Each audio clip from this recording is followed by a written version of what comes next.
Non. Putain. Et il faut savoir qu'il faut appuyer sur l'écran de ce truc quoi. J'ai appuyé sur toutes les touches. Il est fou quoi.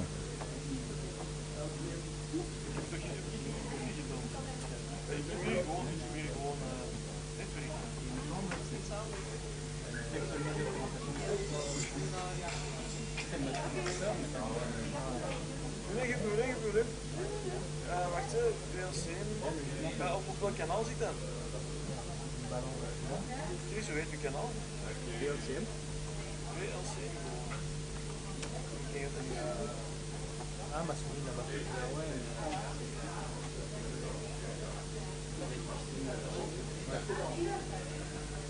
Ah, là voilà.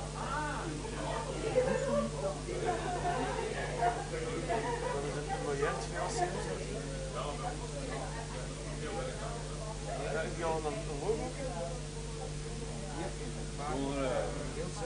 Le son maintenant? Ça va y arriver.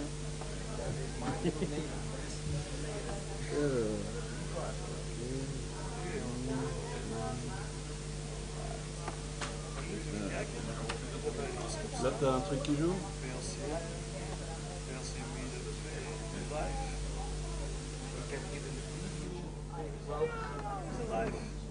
Yes, de son t'es branché. Ik wil zwart wetbestman, groep bestman.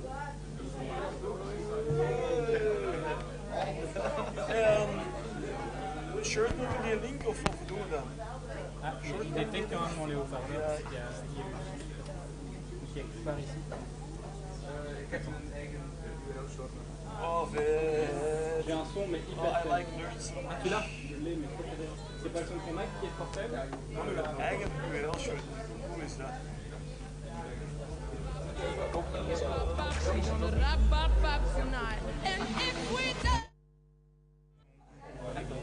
KGB, this one looks On va y arriver finalement.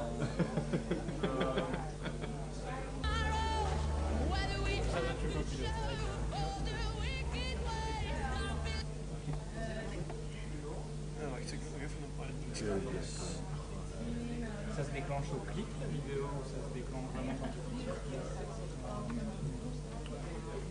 Non, attends parce que de l'autre côté, alors non, de l'autre côté t'es en mode présentateur.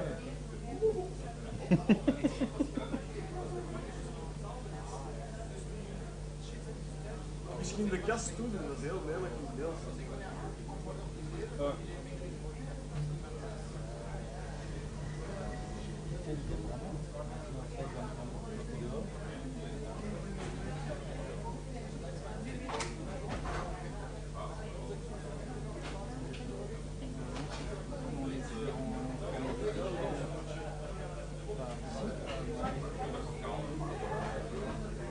L'idéal c'est que tu aies la main.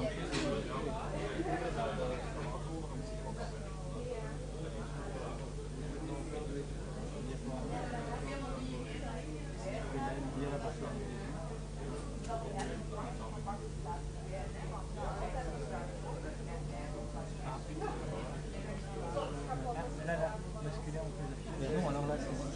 Ah oui, c'est ce que tu as fait.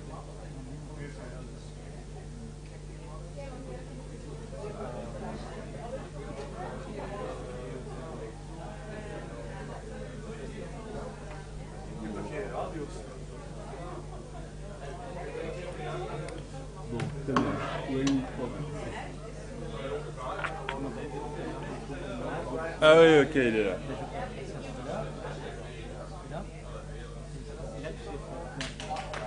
Mais tu veux que je pilote le truc? Peut-être bien. Ça va nuire à la fluidité, hein. T'as vu avec Marie-Paul. Je sais pas, il faut qu'on trouve un moyen de communiquer quand on peut switcher de ça. On doit surtout. En fait, c'est ça le truc. C'est que ici. Welke fixen jullie de verspreiding van de stream Vanaf daar de link kreeg, we dat al doen samen. Wie spreekt er eerst?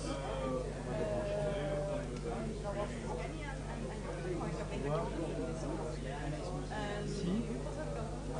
On a deux déjà. Après la vidéo, next, mais encore.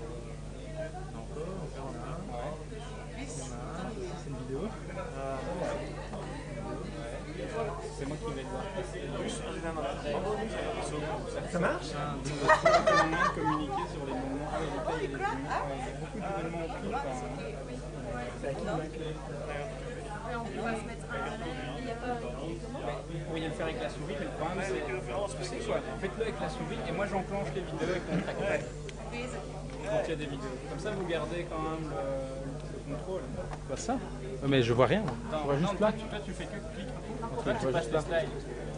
Et à un moment donné, quand il y a une vidéo, moi je prends le relais, je prends le trackpad. Comme ça vous gardez le contrôle et la fluidité de Ah ouais, voilà. temps de parole.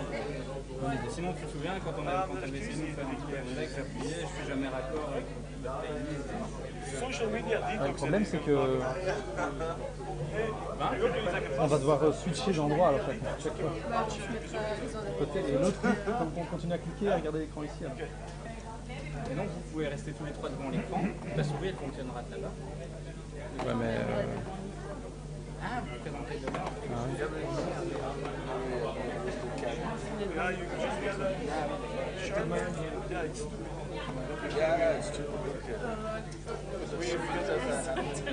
Ouais, bon, pas comme ça.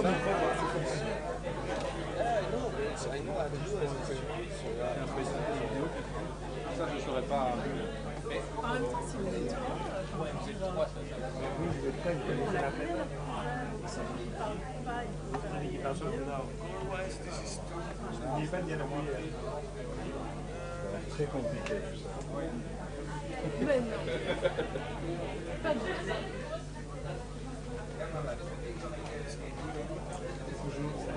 Mais bon, ça marche. On a des sections.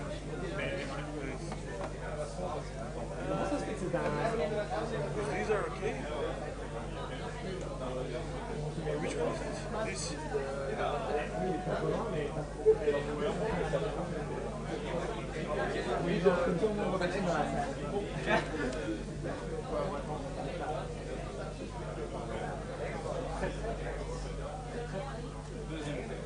Non, non, pas de lumière parce que si jamais.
Waar is Kenny?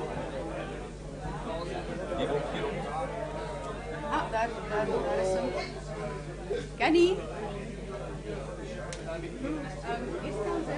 En dan ga jij.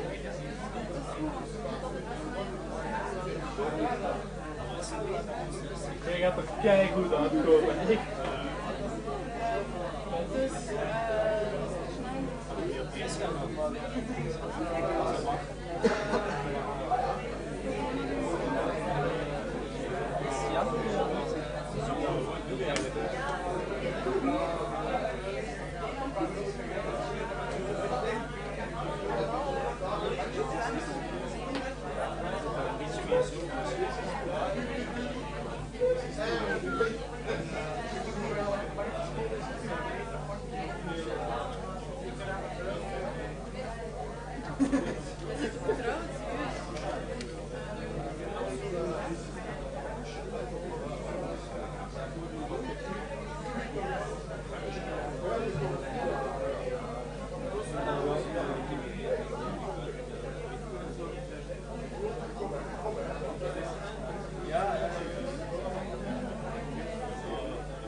Als het echt misgaat, zit er gewoon lollige YouTube-filmpjes op. Maar we hebben ons filmpje en dat marcheert.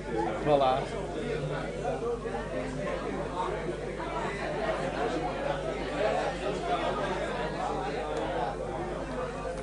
Gelijk de sprekers even met rust te laten. De VIP.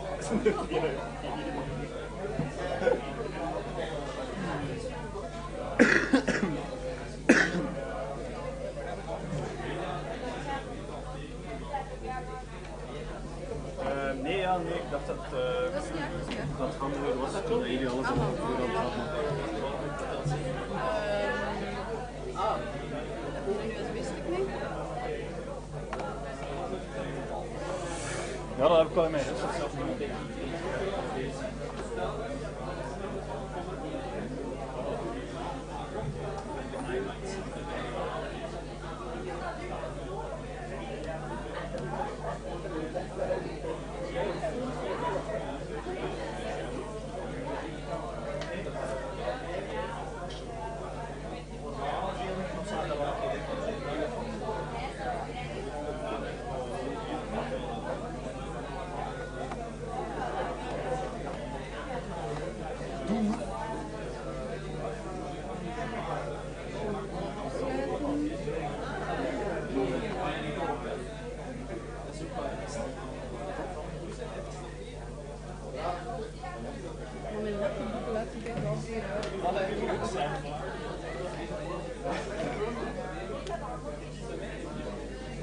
Welke is uw Porno en de welke die?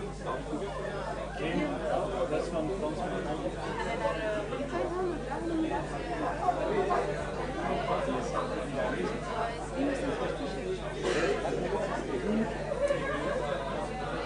Dus er kan maar één van dit, maar eigenlijk kunnen die naast elkaar staan. Die. Want dat schermpje is maar zo groot, hè. Van ons filmpje. verticale video? Test.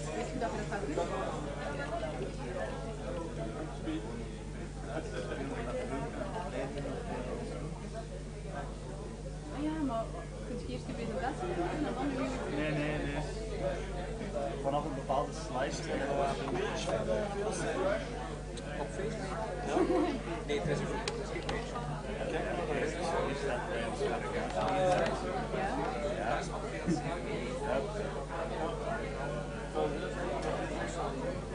En hier is het hem. Dus vanaf hier kun je gewoon switchen. Ja, ik weet het wel. Ik denk dat we best nu nog Weet je iets belangrijks is?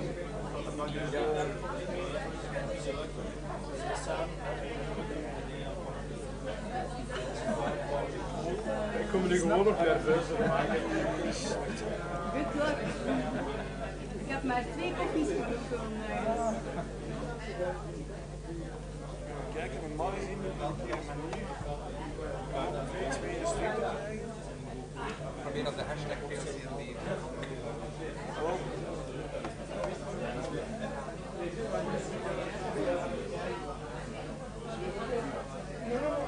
Ja, het probleem is, dit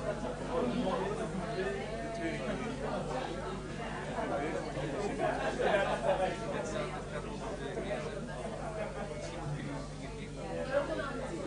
Nee, het probleem is, we moeten op hetzelfde netwerk zitten, dus hij moet dat...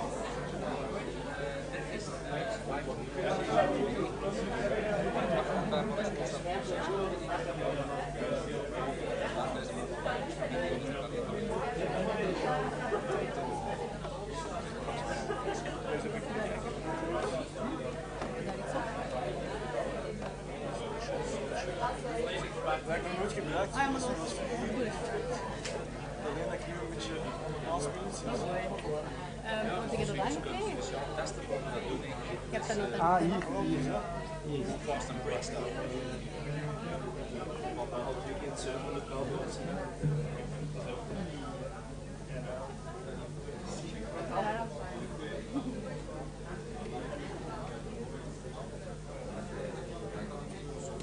PC, maar ja. Nee. Kenny? Is dat Kenny? Ah, oké.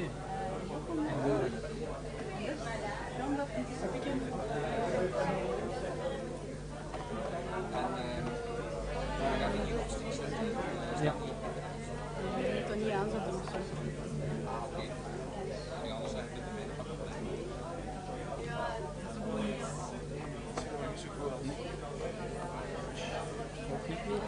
Ja, ik kan die laten. Ik had er tweets in kunnen steken, maar ik kan wel laten, maar zeker geen risico's te maken. Nee, want de laatste. Ah, misschien niet. Ah, oké, ja. Oh. Een beetje vuistje. Op de desk.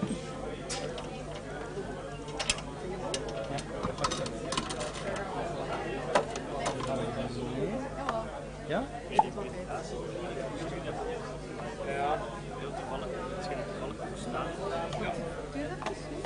En wat is het PDF dat ik heb? Ja, dat is goed. Ja, dat is goed. Dat is het veiligst. Ook niet? Ik heb hem geladen, maar sowieso, ik had geen presentaties van de rest gekregen. Dus ik had er Zeker deze. Is dat wel in orde? Is dat er net? Ah, ja.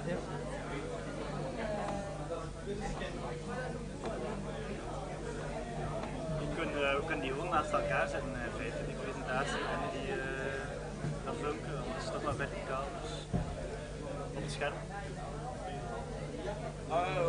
De rendscherm ziet er wel verschillend uit van geweest. Ja, maar onze presentatie is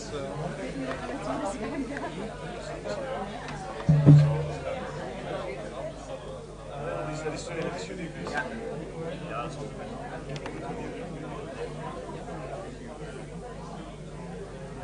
Ja.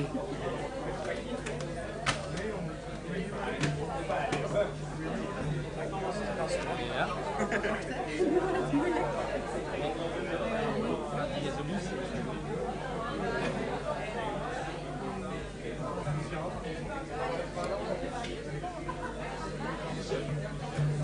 Kan ik even naar de wc?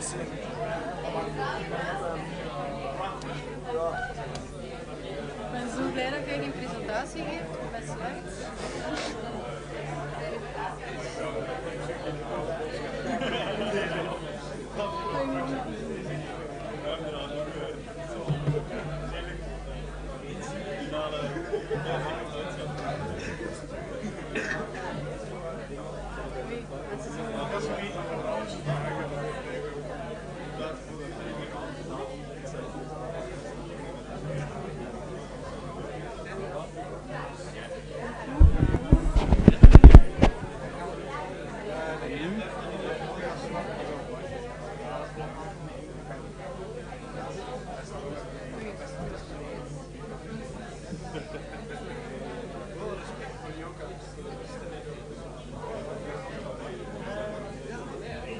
Ja.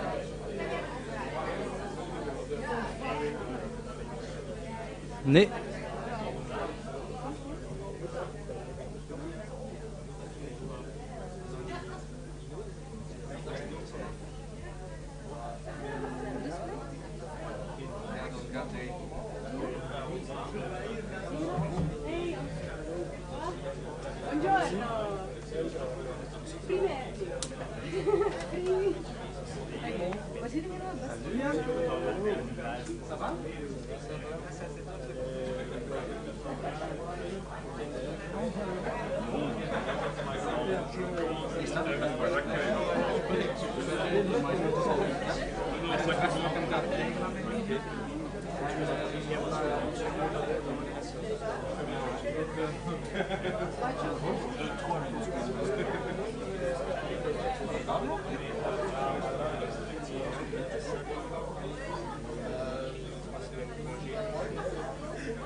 Het probleem was dat variabel op dit weet. Ah ja, het zint. Ja, Snapchat plakt je allemaal samen.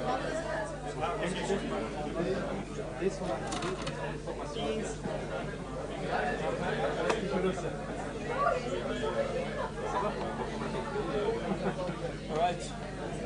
Je vais dire après que c'est bon. Allez, chouette. Tu voyages un peu? Vient de Milan. Bien de Milan. Muy loco.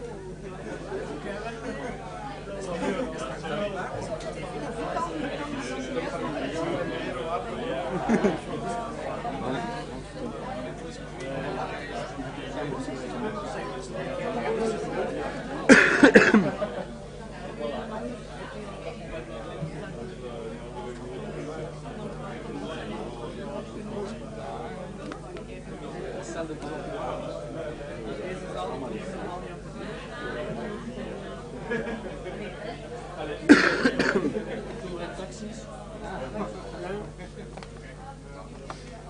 on est 6 dans 2 ans.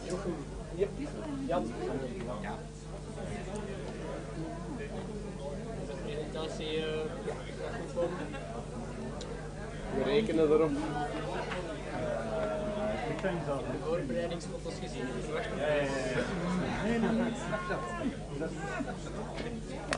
Als ik het daar niet zien. Is het daar ergens in?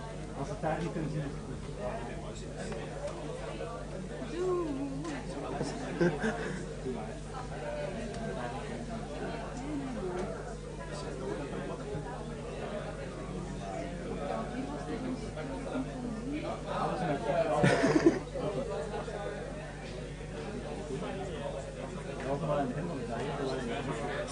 Ik bedoel, we waren heel de avond nuchter.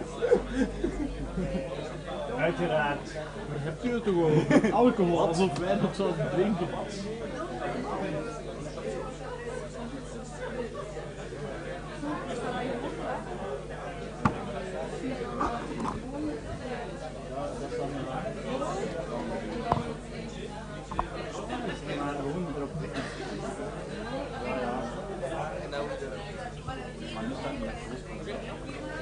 Hallo? Goeiedag.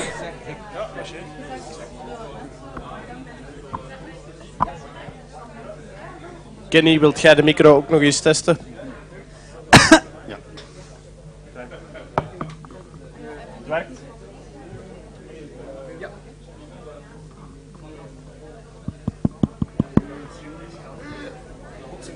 Waarom moeten wij gaan staan eigenlijk?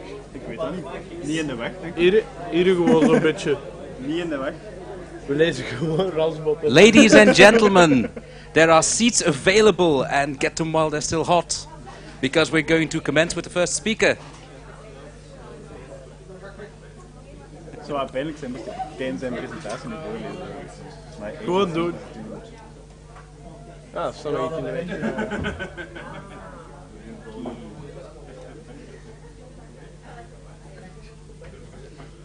There's actually some seats up front. They're the best seats in the house. You don't have to pay extra, but you can, if you want to.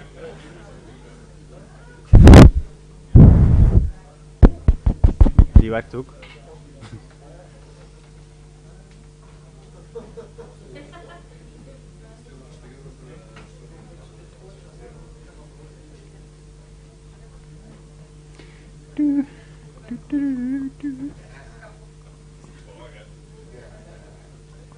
So, welcome everyone. First things first, if you want to leave, you just wave to one of the Proximus guys, like Francois over there. Yeah, and he will guide you out so that you don't get lost. And it's pretty important that you ask him when you leave so he can guide you outside. Okay. Yeah. Okay, so these are our first two speakers. This is Kenny and Jochem, who are going to explain everything to you about Snapchat. The amazing thing is that this evening was sponsored by Proximus. We are very grateful for the food and drinks. We are very grateful for /9 TV. Yeah, you can applause. Go ahead. Yes. Yes, Proximus. Go. The innovation team at Proximus. And we're looking for community managers. hey, spread the word. Tweet about it. Make Snapchat. And the hashtag for tonight is VLCMBE. And Pick the Wall has actually made sure that we have a nice overview for that, so thanks to them. And I would also like to thank the people from /9 TV, who are the people who are live streaming everything on the internet right now. So video online, it's possible. So Jochem and Kenny are going to explain Snapchat to us, and it's going to be something that is, if I'm not mistaken, it's going to be very, very serious, right? Yeah. Sure. Okay. Yeah. Everybody ready? Very serious. Pak maar de micro, er is hier ook een micro. Dus ik zou zeggen, ga die kant op. Alright, welcome you guys. This is our quest in finding an iPhone 6. Good luck. And trying to work out this presentation. Okay. And explaining Snapchat as well. This is us. We call ourselves Dumb and Dumber sometimes when we're drunk, which was about the time when we made this presentation. So He's lying. First of all, disclaimer, Jochem gave us carte blanche. I have proof. It says here, warning, they've got carte blanche. So remind that when you're watching the presentation.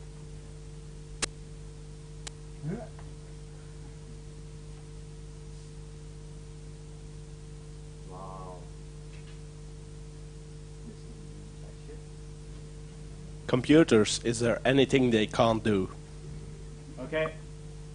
But in a private conversation, she asked us to stay professional, like over 10 times. And she was a bit worried that the result wouldn't be as it was today.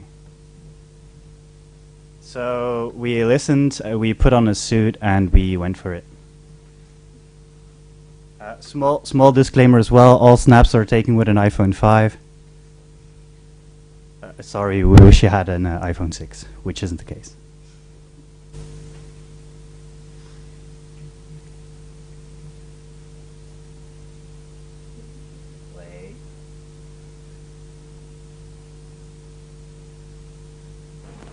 So, as said, we suited up. Yeah.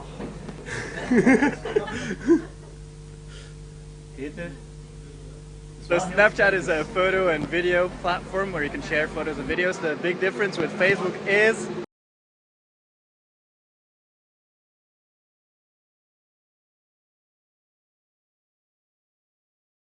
Which was perfect for sexting. This way you can stitch together photos and videos into one story, which will appear in people's feeds for the next 24 hours. Separate snaps and the full story can be saved, so it doesn't have to go to waste after 24 hours.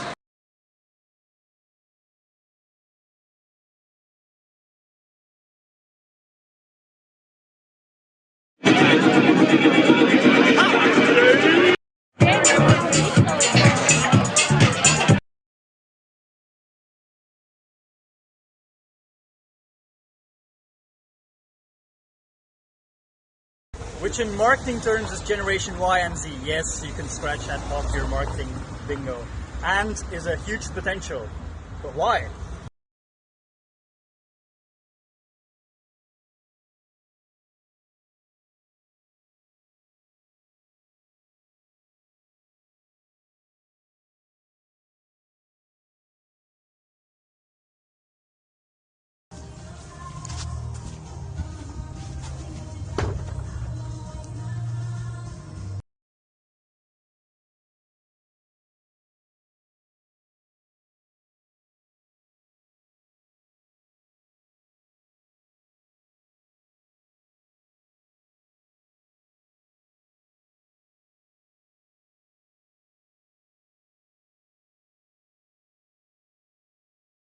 Appeared here, which was us saying that now Snapchat has storage, which is interesting for brands, being that you can now stitch together video and photos. Separate snaps and the full story can be saved, so it doesn't have to go to waste after 24 hours.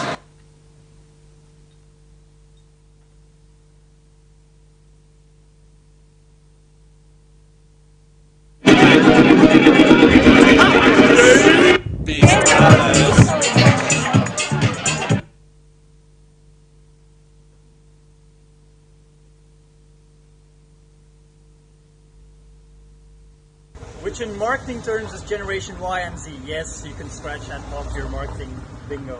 And is a huge potential. But why?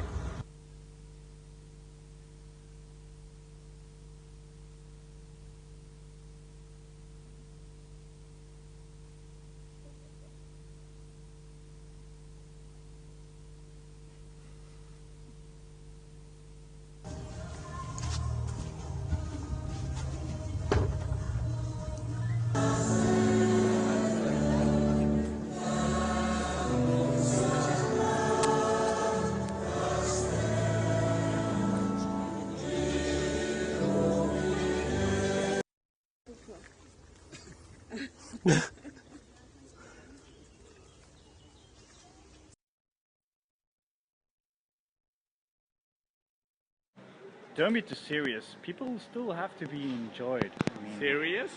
Yeah, serious. Seriously? We're not news readers. Okay. Should we wear a onesie?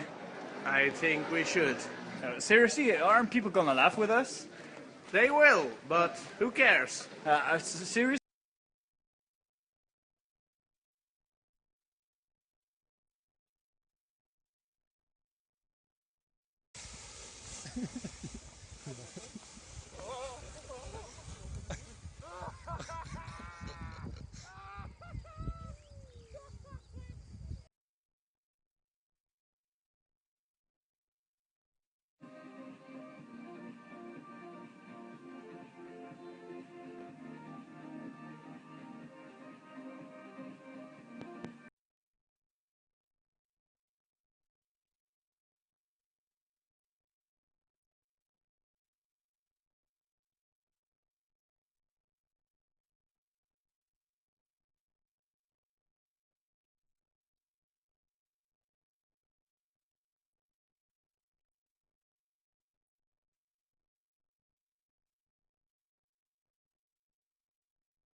So, as said, we suited up.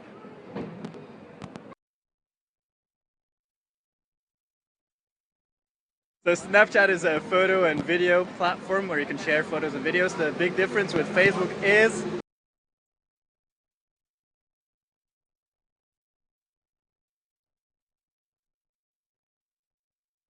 which was perfect for sexting. This way you can stitch together photos and videos into one story, which will appear in people's feeds for the next 24 hours. separate snaps, and the full story can be saved, so it doesn't have to go to waste after 24 hours.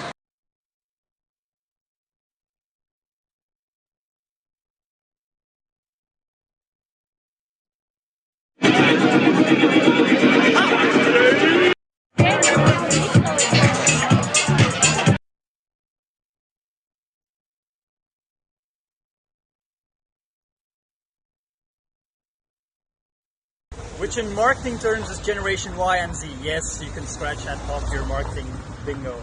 And is a huge potential. But why? A hack on iPhone where you can add more text to your snaps. So you just go to the Notes app, you enter return several times, you paste that piece of text, and you add it to your snap, and then you have loads of space to type your snap. Extra tip, make sure that your snaps are long enough so that people can read your text. As for the next one, I mean, the question is, how can you use Snapchat for marketing terms? You have the screenshot, so people can screenshot your snaps, then you get a notification when people screenshot your snaps, so you can actually use that in your advantage. Say to people like, the next snap will be a promotion code, the next snap will be a contest, make a screenshot and share that screenshot on social media. So you can make a nice drawing, or you can do like we did and do some self-promo, like this. So you can say the next screenshot you have to, the next snap you have to screenshot and share it on social media. That's the nice thing about Snapchat, is that you can use it as a base for your social media. You can save, as we said, you can save every snap, you can save your entire story at the end, so it doesn't have to go to waste. You can use your best photos on Instagram or on Facebook or Twitter. You can use your best videos on Instagram. You can use the full video on YouTube. So you can really use the content you make on Snapchat, which is easy, on different platforms.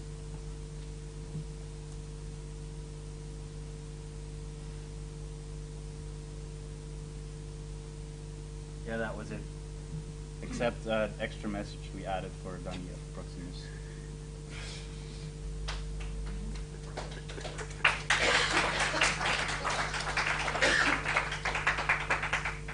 Okay, we added some best cases, and then we can go to some sort of a Q&A if you have some questions.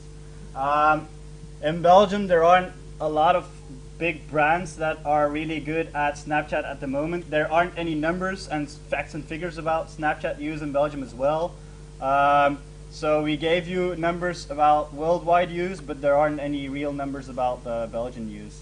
But Studio Brussels, for example, did a really good campaign during Fuck the Block, where they gave out their accounts to students that then could use the Studio Brussels account. Rockwerter did the same. They handed out their account to just 4 people and made it more human, which is a good thing about Snapchat, that you can use just a smartphone to make your photos. So instead of bringing a big camera, all you need is your smartphone and an external battery probably, and Wi-Fi, because it uses a lot of mobile data. But handing it out to other people is a nice way of showing that you're an open brand, that you're an authentic brand. And well, the last example is Sporza, because I had to put it in because Jochem works there. No, that's not true. But Jochem can tell you more about it. Yeah, for instance, I started with a Sporza Snapchat account, I think 8 months ago, when I went to a national football team game. It was Belgium against Iceland, and I was at my desk and I asked, wouldn't it be nice to start with a Snapchat account, to experiment with it? Maybe we can reach some more people than we do in classic ways through Facebook, Twitter, Instagram. And they said, well, go ahead, make some snaps, make some video, you get carte blanche. And I did, and I came home with a, well, nice story. And they said, well, we're going to experiment even more with that. So I went to the World Championship Cyclocross in Tabor, and the amount of viewers was growing so exponentially that after a few months we had 15,000 viewers, which is in Belgium, I think, or I believe, a lot, because we don't have numbers. But what I really like about Snapchat, what I like about using Snapchat for a brand, is that you get a huge amount of interaction with people. Everyone who watches your snaps responds to them, asks questions. For instance, going to a football game and filming the preparation, people will ask you, at what time does the game start? Because people are just so lazy.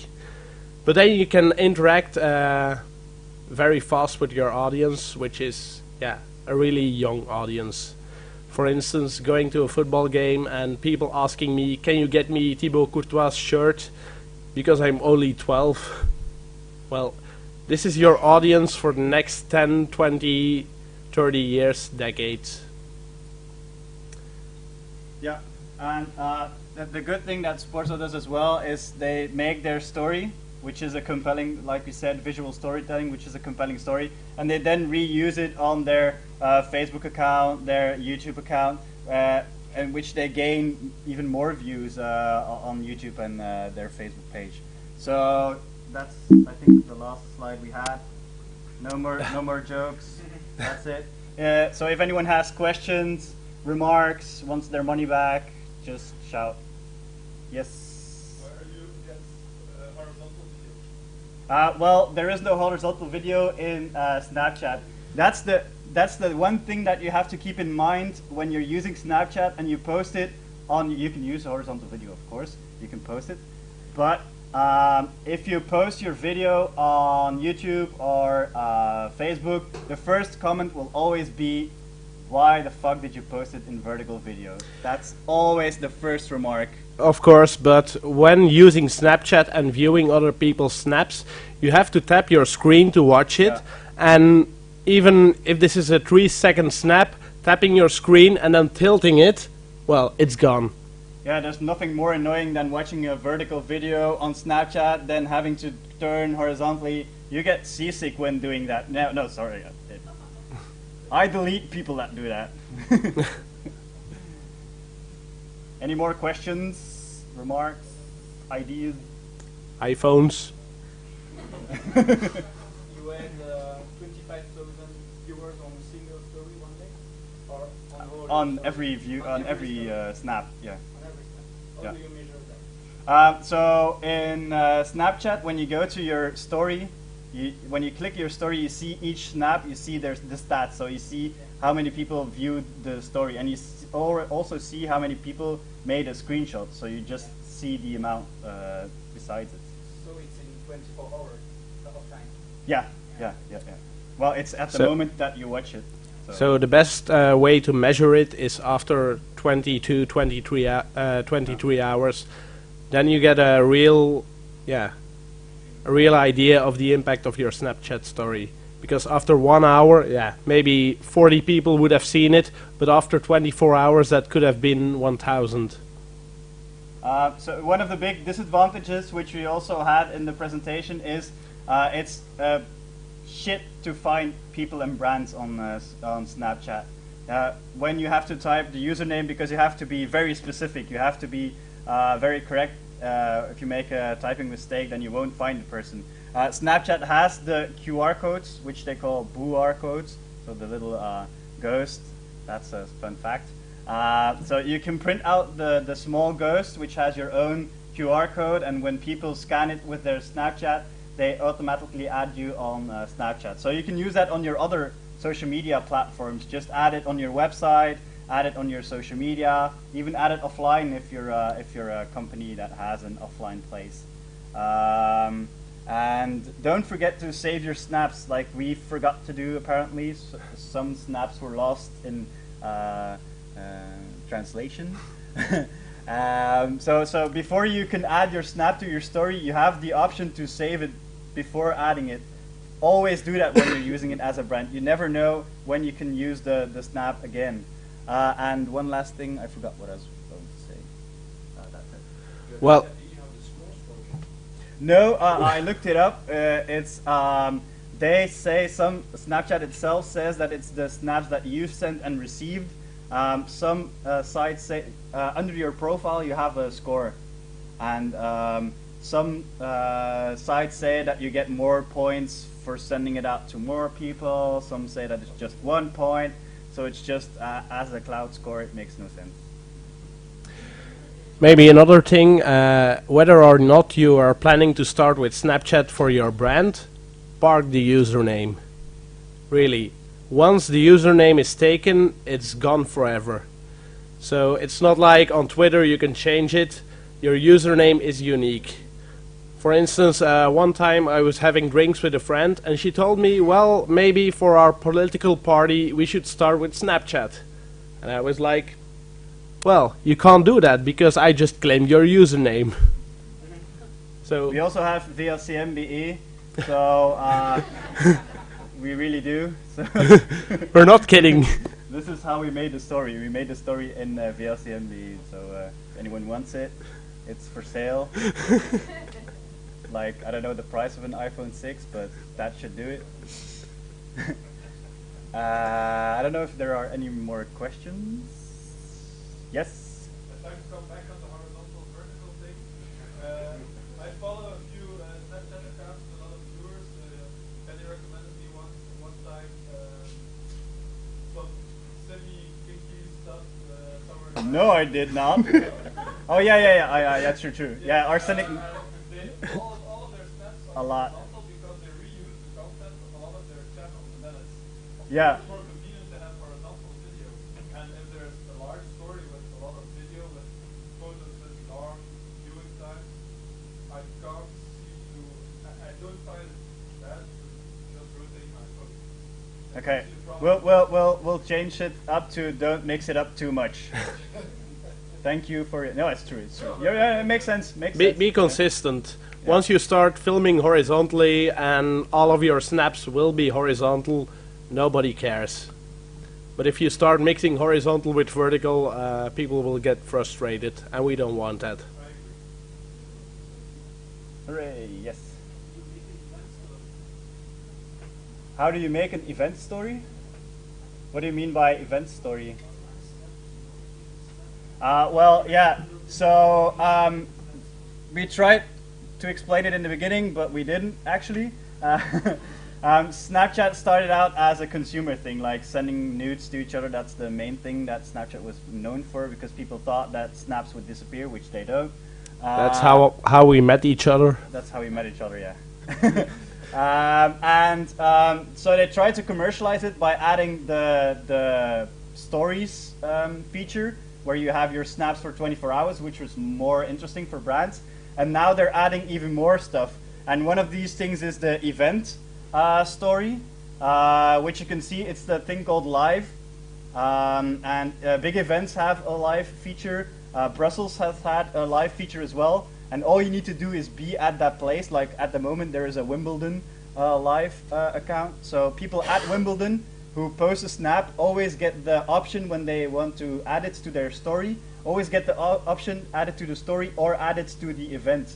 And then all of them are collected, and then someone at Snapchat or probably a team of Wimbledon and Snapchat people collect them and make one story, one live story.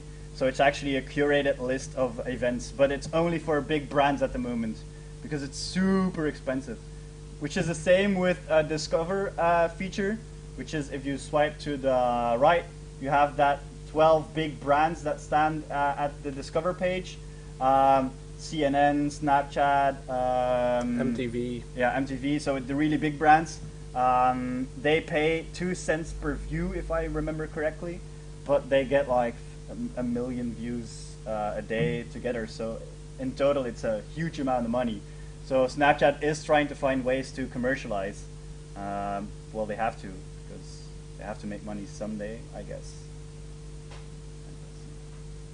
Any more questions?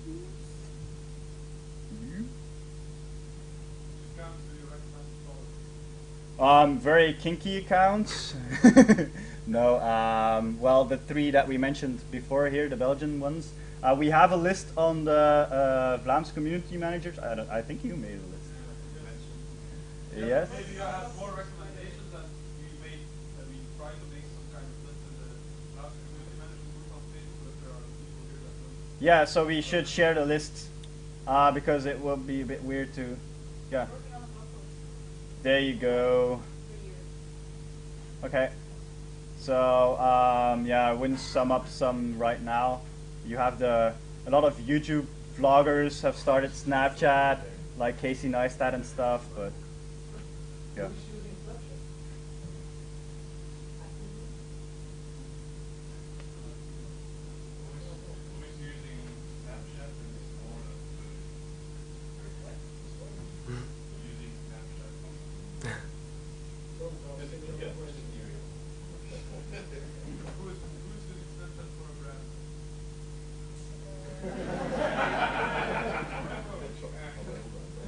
Yeah, I am.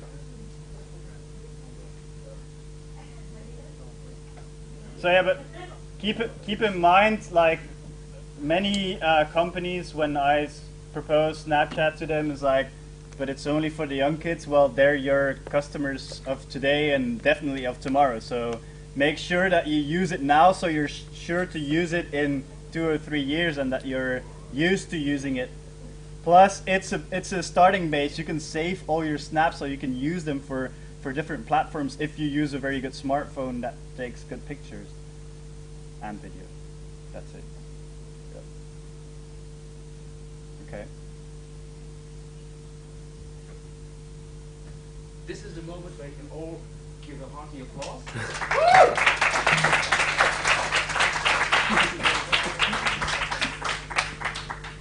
First of all, is this thing on?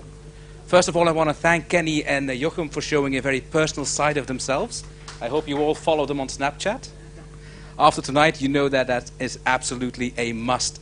By the way, my favorite account to follow is Arnold Schnitzel, which is actually Arnold Schwarzenegger. Everybody is on there. En nu, in het Nederlands. Mensen, we zijn een tweetalig land. Dat is fantastisch. En daarom... C'est pour ça que maintenant, il faut tout répéter en français.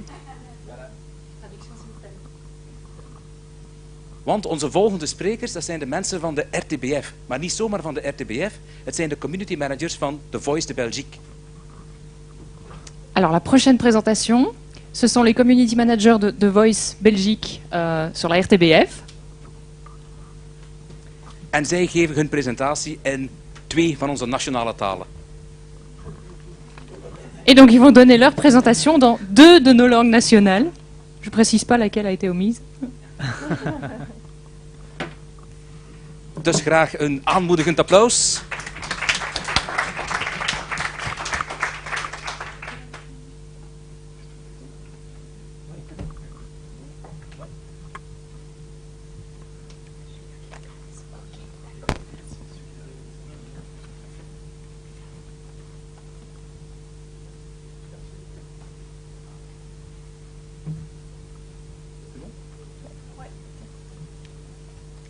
Ja, maar ça va.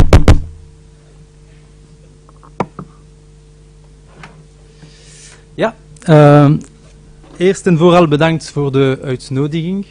Dank u aan Desiree Dupas, maar ook aan Joke en Jan, waarmee ik reeds enkele jaren geleden met plezier heb gewerkt voor andere projecten. Donc, bonsoir à tout le monde et merci pour l'invitation. Merci à Joke et à Jan, avec qui j'ai eu le plaisir de travailler précédemment, mais aussi à Désiré qui a lancé l'invitation à la RTBF. We zijn hier vanavond met z'n vijven, 3 en daar nog 2, om The Voice Belgique te vertegenwoordigen. Marie-Paul en Valérie werken het hele jaar door voor The Voice Belgique. Ze zijn vooral verantwoordelijk voor alles wat betreft het redactionele gedeelte op de website, maar ook tijdens het hele jaar ze beheren de sociale netwerken, Facebook, Twitter, Instagram. Ze zijn ook verantwoordelijk voor alle wedstrijden op de website en ook op de sociale netwerken.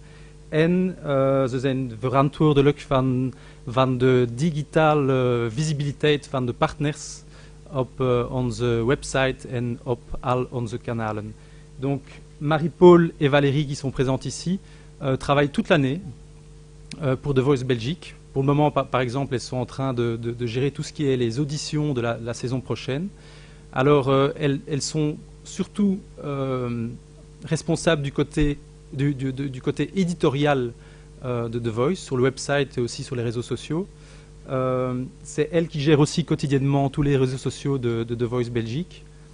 Elles sont aussi responsables de la publicité et des partenariats et de leur bonne visibilité sur notre site et sur nos différents canaux. Hier in de zaal zijn er ook twee andere mensen. Het is Charlie en Damien. Charlie, Damien en ikzelf zijn verantwoordelijk van de coördinatie van de sociale netwerken voor RTBF. We werken voor The Voice vooral in het begin van het seizoen voor het strategisch gedeelte, in samenwerking met Marie-Paul en Valérie. Donc, Damien et Charlie sont aussi présents ici dans la salle. Nous sommes les 3 coordinateurs des réseaux sociaux à la RTBF. Donc on s'occupe de tout ce qui est stratégique au niveau des réseaux sociaux à la RTBF, mais aussi de l'optimisation de la présence de la RTBF sur les réseaux sociaux, aussi bien à la télévision, à la radio que sur le web. En fait, à la RTBF, les réseaux sociaux sont bientôt considérés comme un 4e canal de communication. Alors, nous, on travaille sur The Voice surtout au début du projet pour tout ce qui est côté stratégique et réflexion stratégique avec Marie-Paul et Valérie. Et ensuite, on s'occupe aussi pendant les live uitzendingen. We zijn daar om het selecteren en het uitzenden van de tweets en berichten op de antenne van onze kijkers, dus rechtstreeks op televisie. Et donc, on est aussi présent pendant les lives pour mettre tout ce qui est tweets et messages directement à l'antenne et en faire la sélection. Vandaag zijn we hier dus om u voor te stellen waarom en hoe we een sterke verband willen maken tussen televisie en social media. Donc on est là pour vous montrer le lien fort qu'on voudrait créer entre la télévision et les médias sociaux. En nu geef ik het woord aan Marie-Paul en Valérie.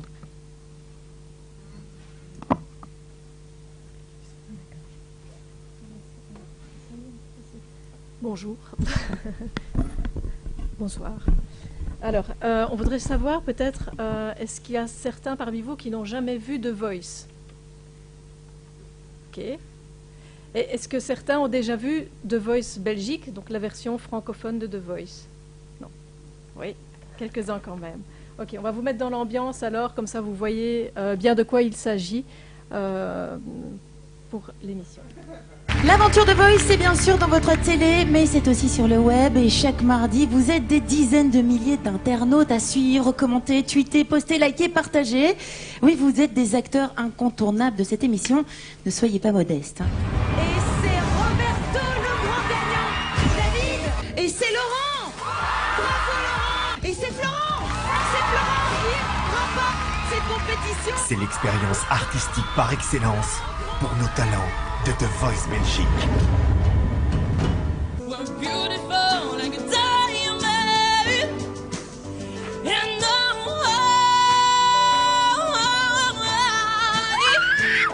We're gonna rap up, we're gonna rap up tonight. And if we die tomorrow, what do we have to show for the wicked ways down below? The rhythm inside is dead. Dans les yeux qui me font la beauté. And once again, oh mother, you are right there. Oh mother, but I need to give it a try. Please give me something, 'cause someday on my nose.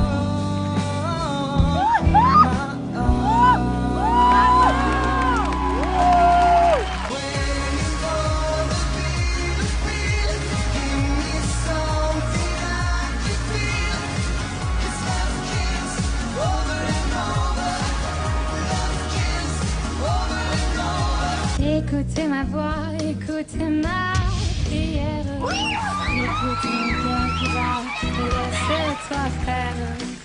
Musique, musique, go, go, go, go, go.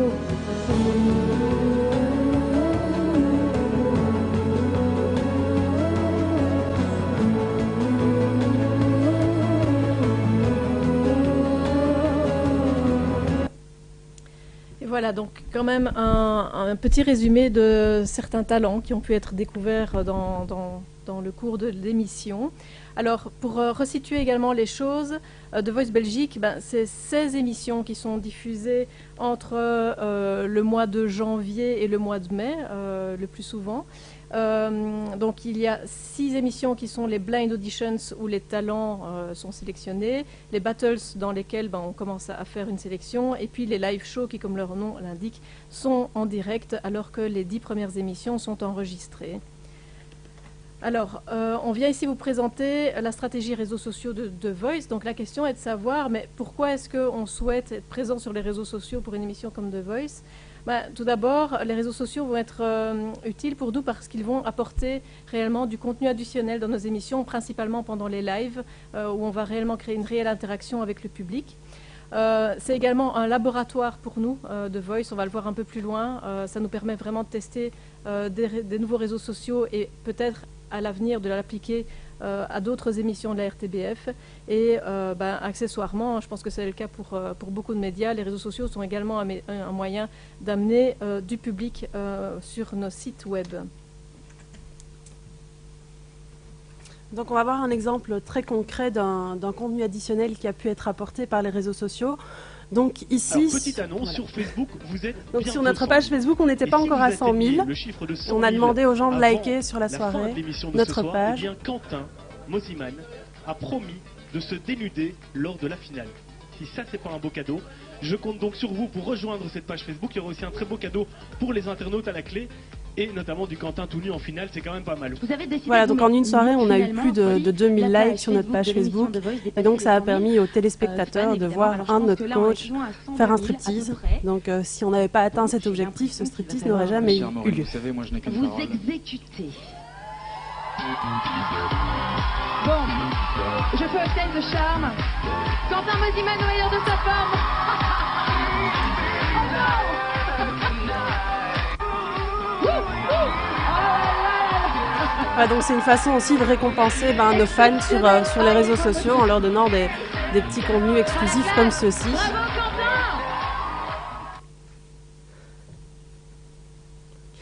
Alors, oui.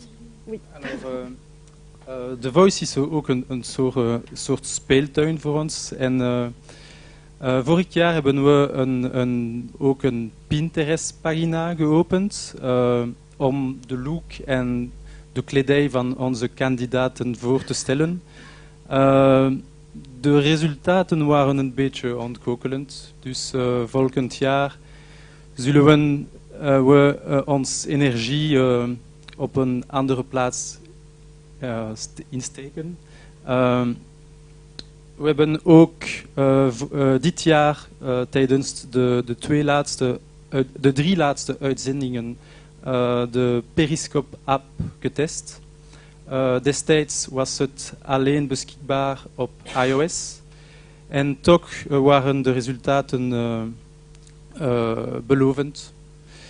En we hebben live gestreamd de backstage en ook de repetities van onze bekende guests. Donc c'est aussi un terrain de jeu pour nous,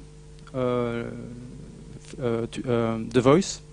Ça nous permet de tester différents tools à grandeur réelle, donc devant une belle audience. Et donc on a testé Pinterest l'année dernière, on a été un peu déçus du résultat. On a mis en avant surtout le look, le côté lifestyle de l'émission, donc comment les candidats étaient habillés pendant les émissions. On a testé aussi l'app Periscope qui est sortie pendant qu'on était dans les dernières émissions de l'année. Donc là, on a eu des résultats assez satisfaisants. Donc certainement l'année prochaine, on va continuer, en tout cas cette saison, on va continuer à utiliser l'app Periscope. Et l'année prochaine, Snapchat is een andere speelterrein voor ons. Zeker met toegewijde content. En we zullen dat testen volgend jaar. Dus. Voilà, alors troisième objectif de la stratégie réseaux sociaux, c'est d'amener du monde sur notre site web. Ça c'est assez classique pour les médias. Les réseaux sociaux sont quand même une manière très facile de toucher les gens à leur domicile et dans leurs loisirs. Alors là vous voyez le site dans sa version audition, puisque pour le moment nous recrutons les talents pour la saison 5. Le site permet aux gens de venir passer leur audition en ligne et peut-être pourquoi pas d'être sélectionnés directement pour les blinds. Alors si vous voulez, si vous avez un talent pour la chanson ou si vous avez des amis qui ont du talent pour la chanson, n'hésitez pas, renseignez-le, l'adresse rtbf.be/The Voice. Il y a les auditions qui sont ouvertes pour le moment. C'est moi de nouveau ? Alors, on a vu maintenant pourquoi on fait tout ça. Maintenant, le point est de savoir comment on peut arriver à engager le public. Tout simplement, la première manière qu'on a fait, et on a été quand même assez novateur puisqu'on fait ça depuis plus de 4 ans maintenant, c'est vraiment d'intégrer les commentaires des réseaux sociaux directement dans le show. Et comment est-ce qu'on le fait ? On va chercher leurs tweets, leurs meilleurs tweets, les plus drôles, voilà, et on les intègre à l'émission. Et on fait toujours ça avec la photo de profil. Donc ça, c'est quelque chose qui est fort demandé. Alors, autre chose, on crée des activations, donc des concours qui vont nous permettre également de recevoir du contenu qu'on va exploiter aussi dans les émissions live. Et alors, on veille aussi à établir une bonne collaboration avec les invités variétés. Donc pendant les lives, on a des vedettes de la chanson française le plus souvent qui viennent sur nos émissions. Et donc on veille toujours bien à établir le contact avec eux de manière à ce qu'ils utilisent également leurs réseaux sociaux pour nous faire de la pub. C'est toujours le bienvenu. Donc, comme Marie-Paul le disait, on embed des tweets et c'est quelque chose qui est assez demandé par le public. Tout d'abord parce qu'ils ont l'impression d'être entendus et puis surtout parce qu'ils voient leur photo de profil à la télé. Donc, dès qu'un de leurs tweets est diffusé en télé, Donc ils font un screenshot, ils le retweetent, donc ça fait encore plus de trafic sur le Twitter et sur notre hashtag. Et puis parfois ça crée aussi des frustrations quand ils ne sont pas diffusés en télé. Donc voilà, ça c'est vraiment un point essentiel de notre émission, c'est la diffusion des tweets à l'antenne. Donc la réponse à la question, c'est eux. Ensuite, une deuxième façon de valoriser nos tweetos, c'est de faire un classement en fin d'émission. Et donc là, on fait un classement de manière quantitative, donc sur les personnes qui ont le plus tweeté pendant l'émission. Et ça aussi, c'est assez demandé par les téléspectateurs et les tweetos qui adorent évidemment être sur le podium et se voir en télé. Dus zoals u heeft... Donc ça, c'est le top 3 des tweetos. C'est quelque chose qui est diffusé dans l'émission de télévision. Il y a un espace qu'on appelle la Smart Room, qui est l'espace interactif. Et donc, dans le déroulement de l'émission, il y a ce moment qui est vraiment le moment où on parle des réseaux sociaux. Et donc, ce top des personnes qui tweetent le plus durant l'émission est affiché à ce moment-là. Et ça génère vraiment beaucoup de trafic. C'était ça la question, l'impression qu'il y avait. Ça, c'est une émission. Yeah. Oui. Yeah. Et c'est de 20h à 22h. Parce que en saison 3, on a commencé à faire ça. On regardait sur toute la journée. C'était beaucoup plus. Donc on a arrêté, on a restreint. Maar het nadeel is dat sommige mensen tweeten 1, 2, 3, 4 enzovoort. Alors, si vous trouvez que c'est pas beaucoup, la question est de voir l'audience aussi en Belgique francophone. On est moins nombreux clairement qu'en Flandre et donc les audiences, on a l'habitude effectivement de se comparer aux audiences flamandes et on est on est toujours beaucoup très très inférieur par rapport à ça quoi. C'est beaucoup c'est beaucoup pour oui. C'est là une seule personne Het is dus per persoon op 2 uur tijd. Ja.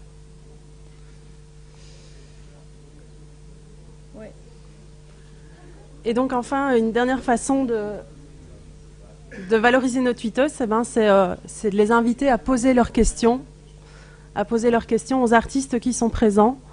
Donc évidemment, on fait une sélection et puis surtout, vous pouvez le voir que les tweets sont diffusés donc à l'antenne et derrière ce grand écran, derrière notre animateur qui invite lui aussi les tweetos via ses propres réseaux à poser des questions. Et on va voir un exemple concret. Et des questions d'ailleurs du public. Est-ce que ça te dirait de devenir coach de The Voice? C'est un message que Adrien Suarez vous lance. Ah, coach de The Voice, pardi, bien sûr. Pourquoi pas?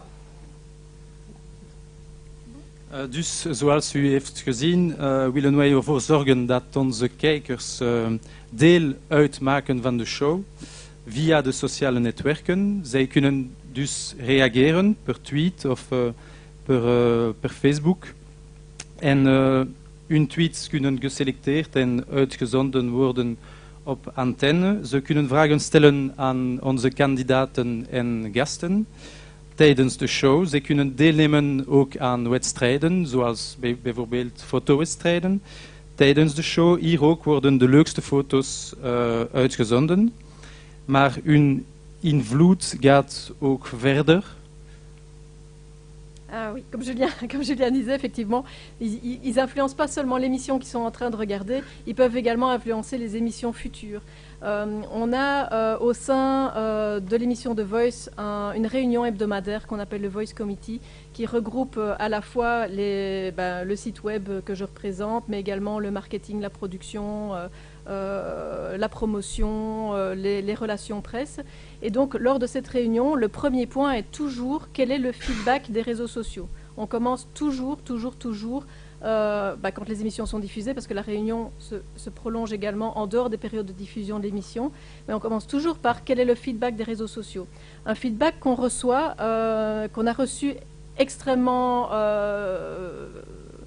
virulemment en première saison, c'est la question du nombre de chansons françaises qu'il y avait dans les émissions qui étaient diffusées.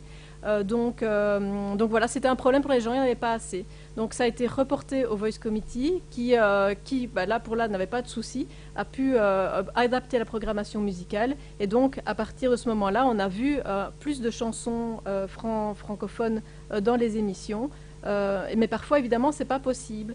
Cette année-ci, on a eu la demande, il y avait eu un changement dans la manière dont l'émission se déroulait, à savoir que si un talent n'était pas sélectionné lors des blind auditions, les coachs ne se retournaient pas pour leur expliquer pourquoi ils n'avaient pas buzzé.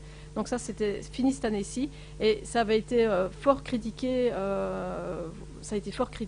Les gens n'aimaient pas. Mais c'était pas possible de changer puisque tous les blinds étaient déjà enregistrés lors de la diffusion de la première émission à l'antenne. Par contre, c'est quelque chose qui va être remis sur la table cette année-ci et on va rediscuter pour voir si pour la saison 5, on garde ce changement ou pas. Alors un autre moyen pour impliquer le téléspectateur et surtout les tweeters et les personnes qui nous suivent sur Facebook, c'est de leur offrir des concours. Donc chaque semaine, on a une petite réunion avec Walid, qui est notre animateur. Et donc, on met un concours en place qui permet de faire gagner un album de l'artiste présent. Vous allez pouvoir poster vos photos sur Facebook ou sur Twitter, #TheVoiceBE. Proposez-nous le visage que vous feriez, la tête que vous feriez si vous remportiez cette édition de The Voice Belgique. Allez-y, faites-vous plaisir. Donc dans ce cas-là, c'est des photos qu'on leur demandait, mais parfois on demande aussi on voit quelques des photos, textes. regardez. Ah, celle-là, elle est belle. Il y avait un chat. C'est pas mal, c'est bien. Faites-nous votre plus belle tête. Allez-y, #TheVoiceBE pendant que Kenji dédicace l'album que nous vous offrons. Donc ici, évidemment, les internautes sont hyper ravis parce que de un, ils voient leurs photos diffusées à l'antenne, ce qu'ils adorent. Et puis aussi, les gagnants reçoivent un album qu'ils ont vu être dédicacé en direct à la télé. Donc on a pas mal de participation sur ces concours et voilà. Alors, troisième point sur les moyens, en fait, pour participer avec le public, c'est l'engagement également et la collaboration avec nos invités. C'est un point assez compliqué à gérer, je ne vous le cache pas, parce que c'est un point qui doit toujours se gérer en dernière minute, vu que les vedettes arrivent l'après-midi pour une répétition, parfois même arrivent vraiment juste avant le live, donc il faut arriver à entrer en contact avec eux ou avec leur équipe de communication pour leur donner les bonnes infos, le bon hashtag, la bonne adresse du site. Mais quand on y arrive, on est toujours ravis et ça fonctionne toujours beaucoup mieux. Alors ici, prenez une photo, c'est pas mal, de vous en train de regarder. Et la meilleure, on verra, gagnera peut-être un album dédicacé que je ferai tout à l'heure dans la Smart Room. Exactement, n'oubliez pas de le faire sur le hashtag #TheVoiceBE sur Twitter ou alors la page Facebook de Voice Belgique. Voilà, donc ici c'est Christophe Willem qui est un chanteur français, pour ceux qui ne connaissent pas, on en discutait tout à l'heure, les célébrités ne sont pas les mêmes de deux côtés du pays. Et alors ici on a Matt Pokora qui est également très très suivi sur les réseaux sociaux, c'est aussi un chanteur français. Et donc là, on voit effectivement le fait qu'il partage ne fût-ce qu'un Instagram avec le simple hashtag de VoiceBE, ça nous fait quand même pas mal de publicité et on en est ravis.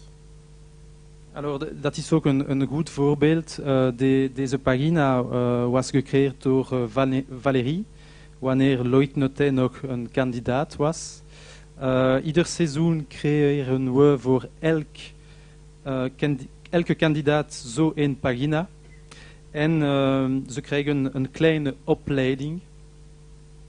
Het is een goede investering. Want vervolgens blijven ze onze inhoud op hun pagina delen. Donc ici c'est un bel exemple aussi. Loïc Notet, donc cette page a été créée par Valérie à la base.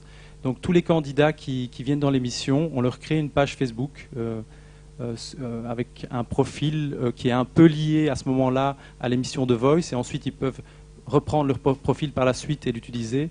Et donc on leur donne aussi une petite formation pour la bonne gestion des réseaux sociaux. Et c'est une tactique assez payante parce que Loïc, qui maintenant est chez Sony, continue à partager des contenus de la RTBF et donc à nous générer du trafic et de la visibilité. Voilà, donc The Voice, c'est une grosse machine, c'est plus de 200 personnes qui travaillent sur les lives chaque semaine. Et pour le web, par contre, on n'est que 2.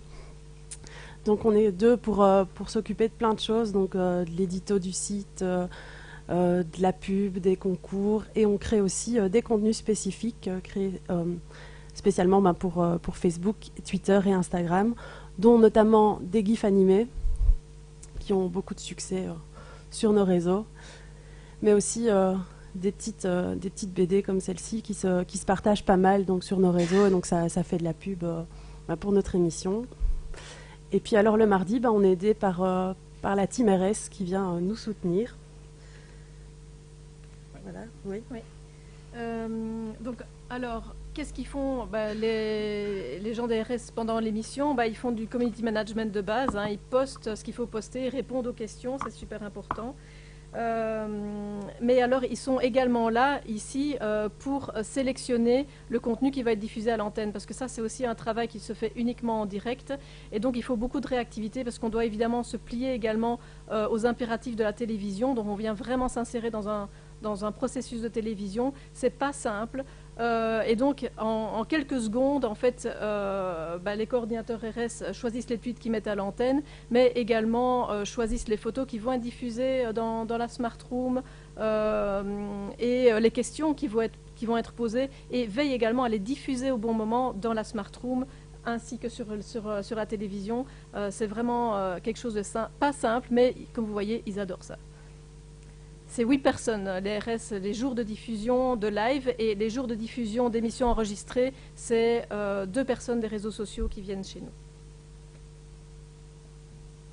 Alors ici, on va peut-être pas les lire, mais vous voyez les quelques chiffres de donc la dernière saison. On est reparti pour une saison, la saison 5, qui a commencé, donc les auditions ont commencé. Donc principalement Facebook, Twitter et Instagram. On va continuer à investiguer Periscope, et on va donc aller sur Snapchat l'année prochaine. En saison 3, pour revenir sur les chiffres des tweets, ça représente à peu près 116 tweets par minute, avec un pic de 245 tweets par minute sur les émissions.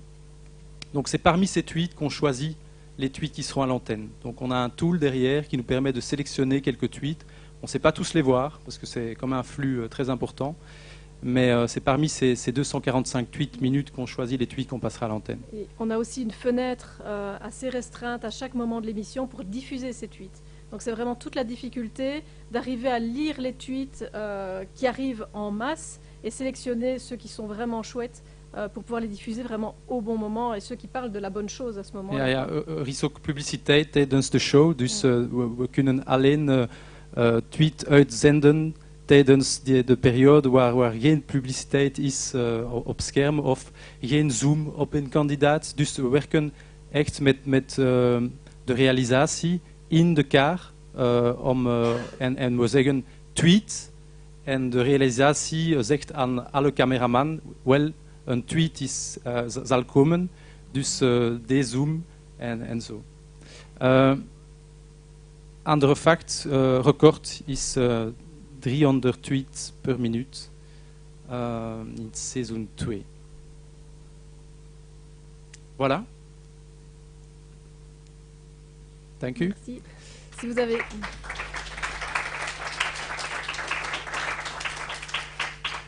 vous avez des questions...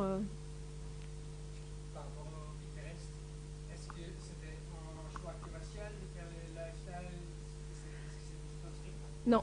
Non, pas chez nous. Pas chez nous. Ça arrive que ce soit du sponsoring, donc avec des marques JBC ou autres qui pourraient travailler en collaboration avec nous, mais c'est pas un partenariat qu'on avait. Non, non, non. C'était plutôt pour... en fait, ce qu'on partageait, c'est des tutos mode. Donc c'était des petites vidéos de coiffure, etc. Ou alors simplement les vêtements que portaient les candidats, mais il n'y avait pas de collaboration. Non. On a estimé qu'on allait pousser ces contenus-là sur Pinterest parce qu'on trouvait que c'était ce qui se prêtait mieux au réseau social. Mais voilà, on ne va pas le reproduire. C'est trop de travail pour ce que ça par rapport rapporte. au travail qu'on avait et le nombre d'abonnés, ça valait pas vraiment la peine. Mais non, on a quand même mis pas mal de moyens sur Pinterest, donc on a vraiment essayé et ça n'a pas marché.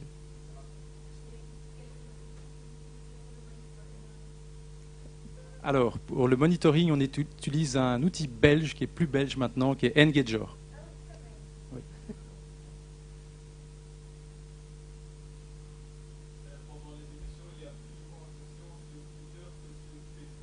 Alors c'est un comportement différent entre Facebook et Twitter. Donc Facebook, on peut dire qu'il y a un avant-émission, donc plutôt en teasing, et les gens discutent de l'émission qui va venir. Il y a des discussions pendant l'émission et après l'émission. Twitter, on a plus de discussions, mais c'est vraiment pendant les heures de l'émission. En dehors des heures de l'émission, nous, on peut proposer quelques contenus, mais il y a très peu d'interactions. C'est vraiment au moment où l'émission commence que les interactions commencent sur Twitter. Alors, l'audience, on est entre 400 000 et 600 000 personnes. C'est une bonne audience. C'est une bonne audience côté francophone. Côté francophone, c'est une bonne audience. Et en part de marché, c'est aussi de bons chiffres.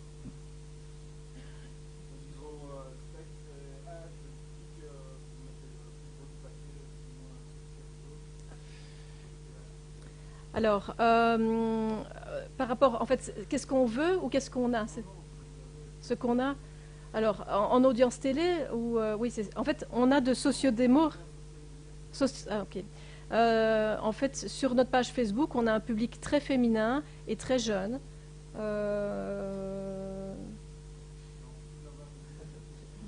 Non, on n'est pas en dessous de cette... Enfin, on peut aller, je pense, si je ne me trompe pas, pour dire qu'on est dans du 15-25. C'est la grande majorité, oui. Je pense. Et effectivement, c'est un public féminin. Et ça se ressent aussi sur les résultats. Parce que chaque année, on a des très bons candidats féminins, mais c'est rarement eux qui gagnent, en réalité. Puisque ce sont une grande majorité, même de téléspectateurs féminins.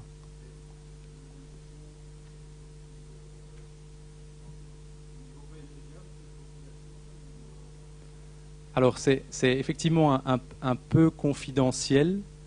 On ne va pas vous donner les chiffres, on en fait, mais pas beaucoup. On fait un travail de fond, en réalité. Et on a aussi quelques restrictions à ce niveau-là.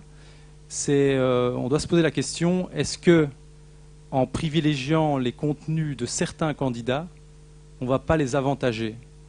Donc c'est une question qu'on doit se poser au moment où on sponsorise. Soit on se dit, il n'y a pas de rapport entre l'exposition qu'on leur donne sur les médias sociaux et les résultats, et alors on le fait. Soit on se dit qu'il y a un rapport, et en réalité, c'est mitigé. On n'est pas sûr qu'il y ait un réel rapport. Au niveau du paid media, alors sur Twitter, on ne fait pas de paid media. On n'a jamais fait. De rien.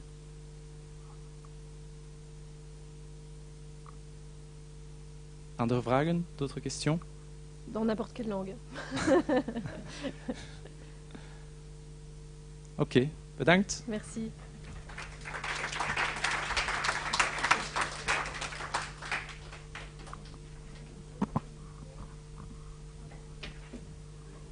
Alors, merci bien, hartelijk bedankt.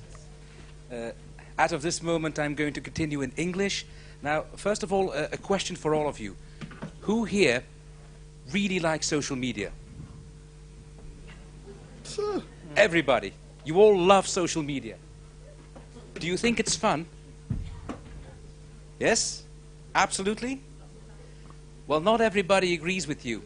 In fact, I present you pretty much the enfant terrible of Belgian social media, Cain Ransbottyn, who has a wonderful little speech for us about how he believes social media is boring. Thank you, Chris. I assume audio is fine like that.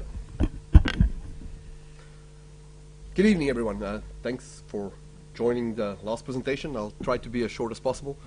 I have no slides with me, so it's going to be boring like hell, but I'll try to be short.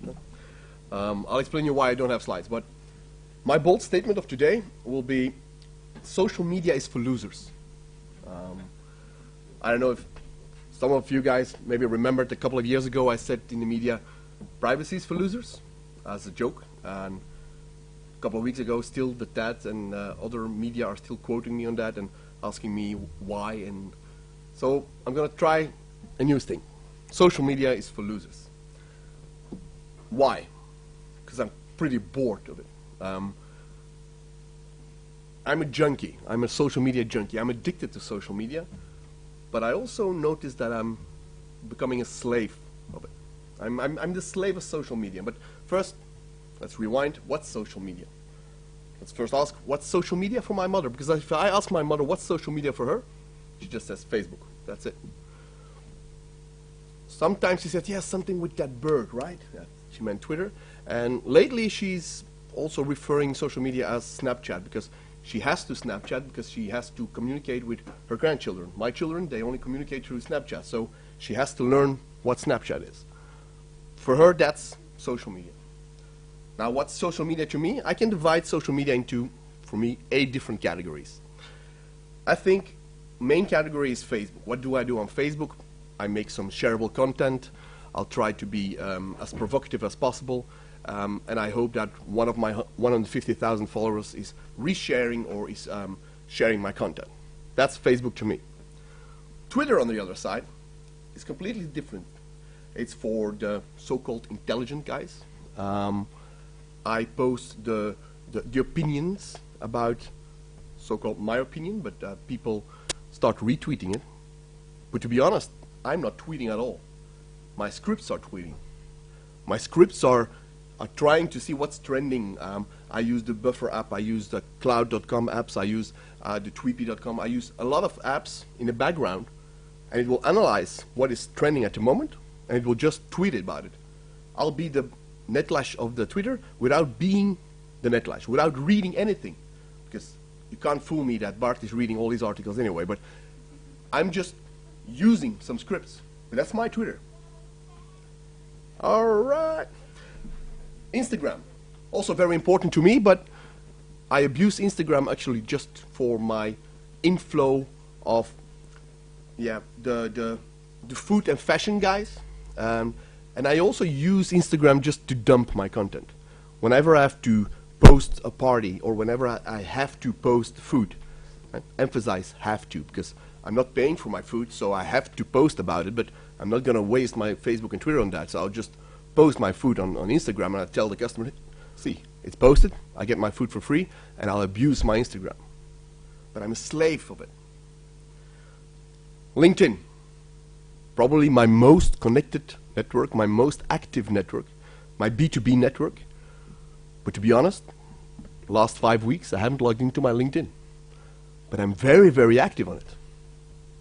At least my scripts are. I can tell you blunt, eyes closed, whoever has more peers on LinkedIn can have my iPhone. It's an iPhone 6, by the way. Or even can have my car. I don't care. Whenever I go on stage, I make the blunt statement, there is nobody with more connected peers on LinkedIn than my personal account. And everybody knows, or should know, that on LinkedIn you cannot buy followers. But you can fool in LinkedIn with a lot of scripts. And I'm fooling everybody. I've got 14,000 connected peers on my LinkedIn, active CEOs, all C-level. I can reach any CEO in Belgium just by abusing my LinkedIn network. And everybody thinks, oh, his opinion, and oh, another article, I should reshare that. It's crap. It's just scripts. That's my LinkedIn. I don't log on to it, but on a daily basis I get on a weekly basis I get 500 new ads. I don't know, but just my scripts are doing it for me. Then we use G+, Google+. Totally don't like Google+, but I have to use it. Why? Indexation. Google is still the man. So I still need Google+. Why? Because search engine optimization. I need my traffic from Google+, because Google is indexing my post. Of course, I'm not posting my pictures there. My scripts are posting referrals to my pictures on my other social media. Because Google will index my Google+, and they will refer to my scripts to the other socials. SlideShare, also very important to me. I get a lot of leads. SlideShare is my best lead generation. Like Privacy is for Losers, I said that like 3 years ago. I made a presentation about it. Today, I think, you have to check it, but more than 200,000 downloads of that SlideShare. It was SlideShare of the day, it was hot on LinkedIn, it was SlideShare of the week, all by using the right scripts. But now, once you have a couple of good slides there, people take you with you and you get a lot of leads. SlideShare is my perfect lead generation.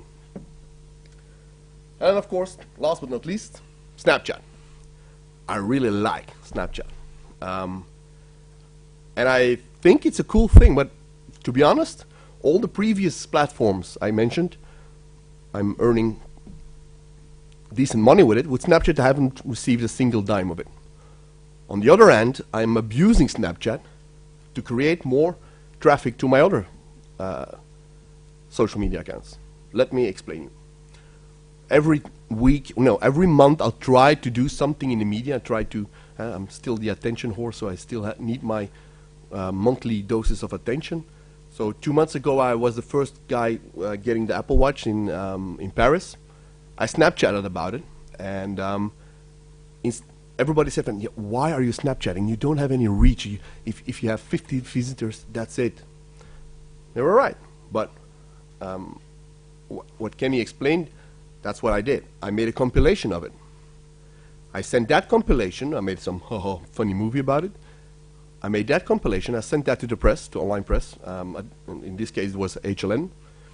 HLN picked it up. And I asked HLN, you can have the exclusive rights, but refer to my movie, the compilation movie, on my Facebook. And what else did I do? I added the last frame. Please follow me on Snapchat, Ransbottyn, for more cool stories. So that story was on my Facebook. HLN sends tons of traffic to my Facebook account, get a lot of new followers. I can't have any friends anymore. I'm at my maximum of friends, but I can have tons of followers. And once they on the Facebook, they watch the Snapchat compilation, they view it, and they say, oh, it's funny. And the last frame, they say, follow Ransbottyn. Also, that's something incredible happened, because I never expected that a sales funnel, I call it a sales funnel, but it's a traffic flow coming from HLN, diverted to Facebook, diverted to Snapchat, was actually giving me that amount of followers. It really gave me a lot of amount of followers on Snapchat. And that was, for me, the reason to keep on doing my Snapchat on a daily basis. Because I asked the people in our scene, and how many followers do you have on Snapchat? Because I don't care about Snapchatting in the car about my so-called whatever if you have 40 followers.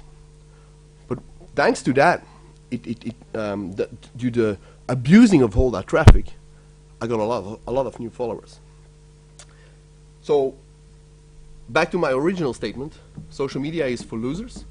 I'm addicted to it, and I can no longer use social media what it's meant to be for. Stupid example. 2 days ago, my oldest daughter said something quite emotional, and as an arrogant prick I am, I can still have some teddy bear attitude. So I really liked it, what she said, but it confronted me. It was so hard because I couldn't like it. Why? It was prime time. It was 7 o'clock in the evening. I couldn't like her quote, because if I liked at that time her statement, I was redirecting all my traffic. Because all my followers would have seen that I liked my oldest daughter status update, so I lost all the tangible traffic I had at that time. So that I realized I became slave of that stupid social media. We're no longer, I'm running a social media agency, and our customers are no longer asking for Facebook likes. Our customers are asking for leads, for traffic. So we're no longer community managers. We're no longer Facebook builders or community builders or traffic builders. We need to generate leads. That's what they're asking. So we have to shift our traffic. We have to change our methodology, and that's why I hate it. That's why I hate my current life about social media. Now, another thing why I hate social media is sometimes when I go out with friends, I do have 2 friends, sometimes when I go out for lunch, we do, you guys probably all have the same thing, every time when you go for lunch or dinner, social media is there. It's very cliche and it's old-fashioned, but social media is always at the dinner table. So when we're at a restaurant, we do the resto game. meaning all iPhone 6, yes, sorry, I only have friends with superior OSs. All iPhone 6 have to turn around and make a pile. Whoever picks up his iPhone pays the bill. And it's a terrible game because it's doing that all the time. And nobody knows actually who's really, that's FaceTiming my daughter, but sorry, not now. Everybody is really want to be connected. And I know it's old-fashioned and I know it's stupid, but we're a slave of that social media. And I never thought I would be the guy saying that, but it is what it is.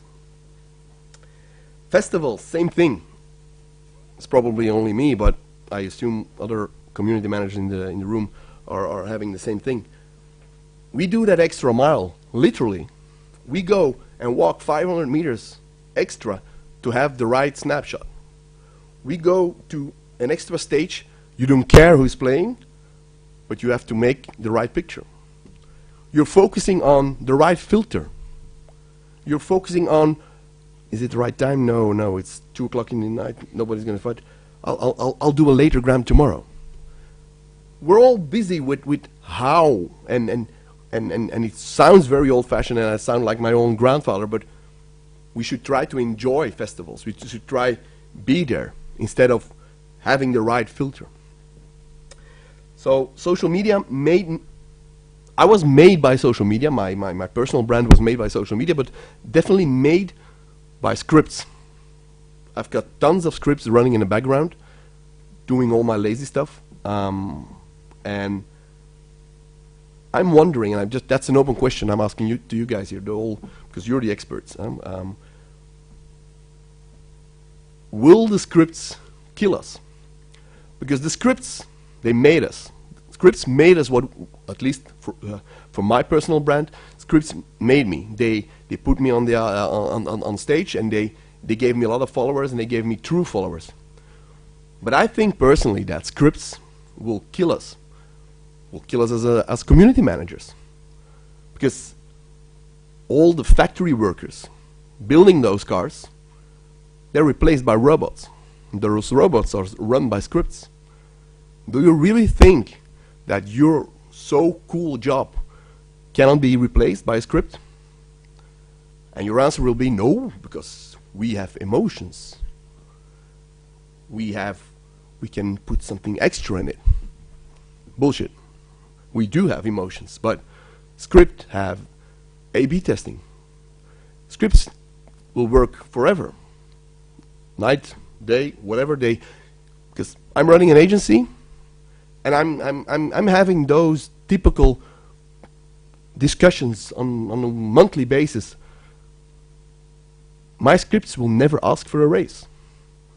My scripts are doing okay.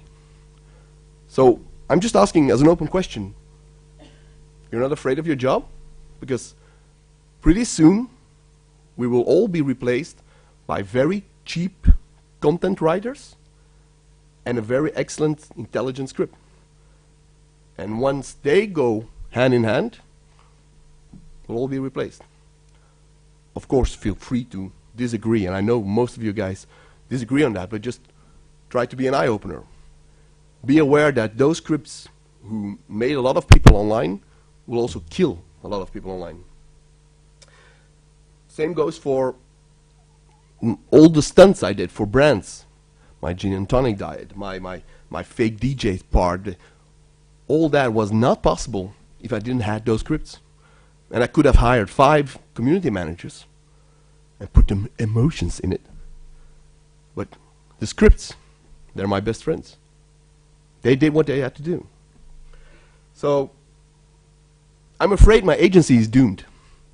And tomorrow I have to send an email saying, oh, you guys are all fired and you're replaced by a script. No, I'm not going to do that yet. But I'm afraid that we need to do something. We need to change something. It's my opinion. And I used to be the influencer. I'm still the influencer. I'm still getting paid to say stuff I don't care. But we should stop that.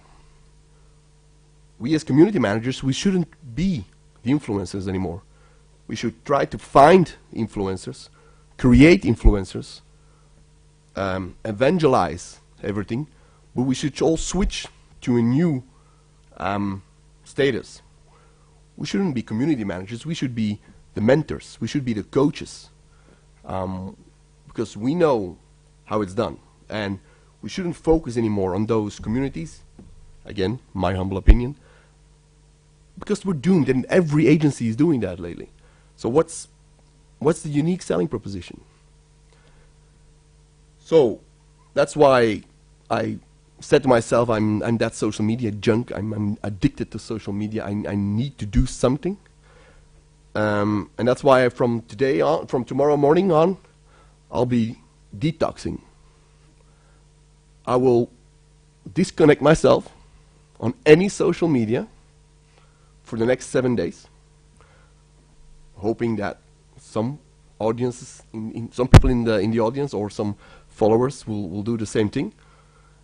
And I'm quite sure a lot of people will try to provoke me to say something. But I'm addicted to the whole social media, and I want to know, how does it feel to not be online? I go this Thursday and Friday. I will be in Barcelona. I was invited to quite some exclusive parties, and that I hate it, because those are the things I put online immediately with the right filter and brag about how cool it is. So it will be hard for me to detox, but I'll hope I succeed. And I know it sounds crazy, but that's my opinion, and I say social media is for losers. Thank you.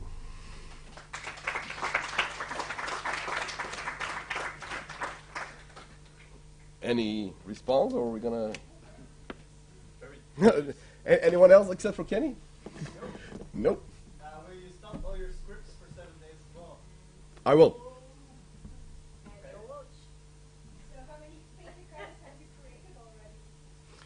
Of course, that's a typical question whenever I'm on stage. No. I used to have 160,000 followers on Twitter. By the Maes, I deleted a lot, and like 1 month ago, I did the so-called hashtag Grote Kaas. Bruno made a blog about it, and today I'm on my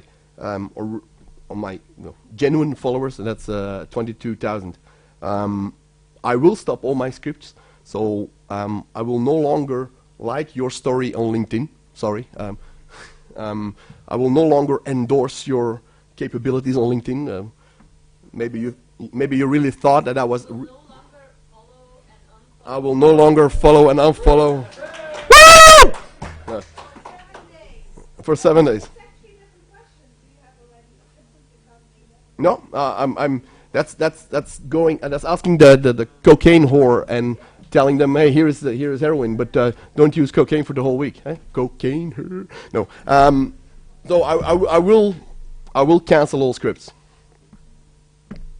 Why cancel all the scripts? If they're scripts and they run automatically, you can detox by yourself, no one has to know, and you can just keep everything going, keep your money coming in. Because, true, good statement, but my scripts are not completely, how do I say it, social media friendly. There are always people trying to be smarter as my script. So on a daily basis, I spend like 10 minutes on approving and changing some parameters. But that's still like 10 minutes of work, and most community managers are doing 8 hours of work on that. So I'll disconnect everything, and then we'll see how it goes.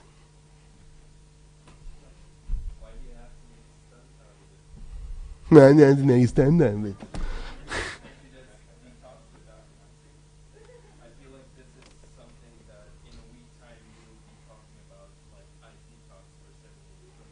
And what's the problem with that?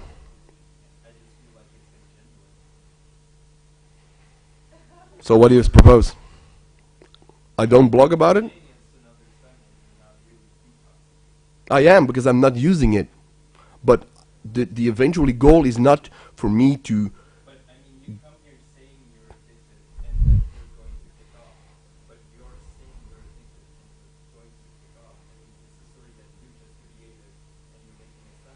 aren't we all storytellers? And you're the expert. You can. No, I haven't been talking bullshit like last 20 minutes. Not at all. But maybe my goal is not as genuine as I'm saying. Oh. Kenny?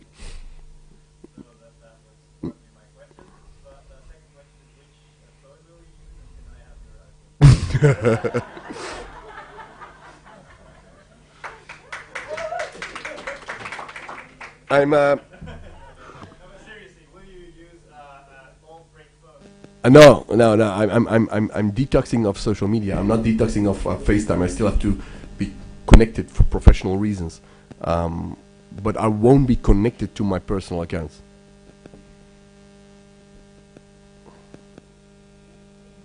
Oh, sorry. For a week.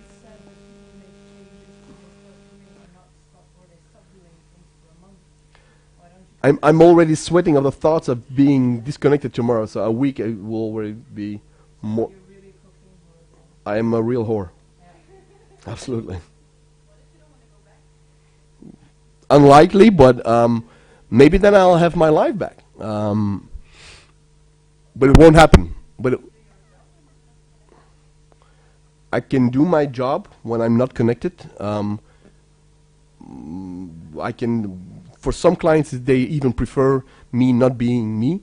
But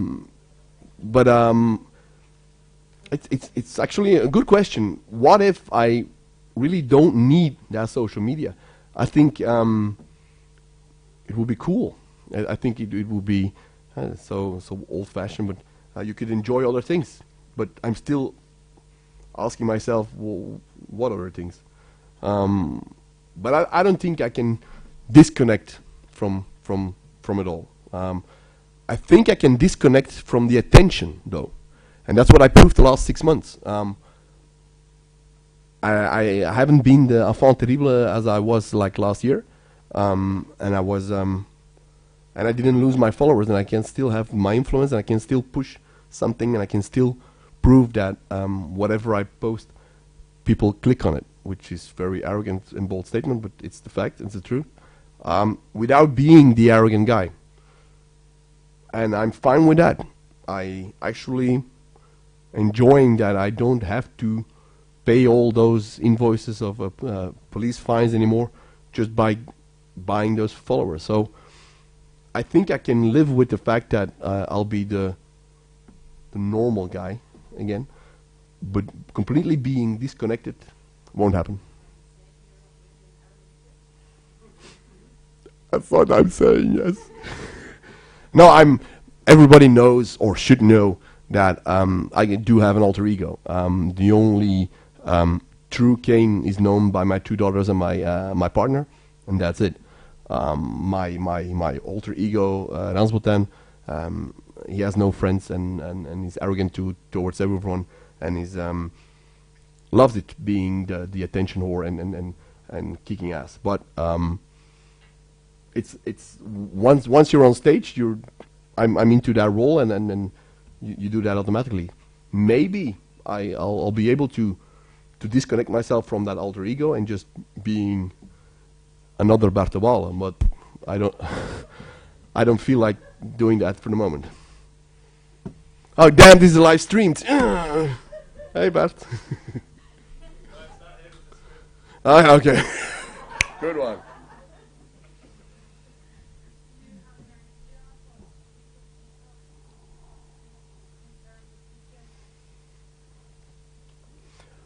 To be honest, my the professional leads on my SlideShare will be followed up by my employees. It would be stupid for detoxing and losing money on the site as well. The only drawback is that I have to pay for my parties, I have to pay for my food, I have to pay for whatever I want. But maybe that's not as bad as it is. So I don't think I will lose a lot of money on it. I will lose the benefit of doing whatever I want to do because I can get away with it. And all of a sudden I have to be the serious guy online, and then actually not being online, and I don't know what it will do with me.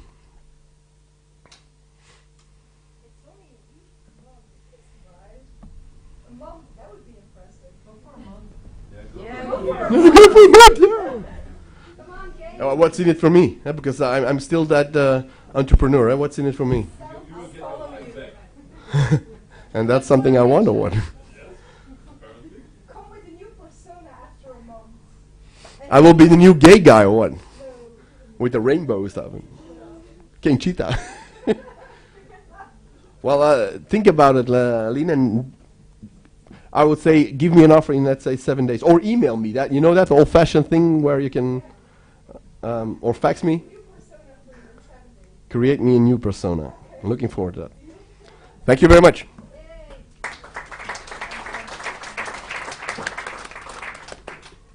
Okay, thank you, Cain. This was a really interesting idea.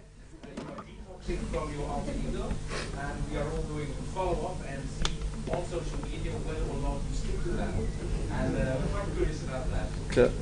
I want to thank you for coming. I want to thank everyone for coming. In fact, I want to thank you so much that you're not allowed to leave just yet.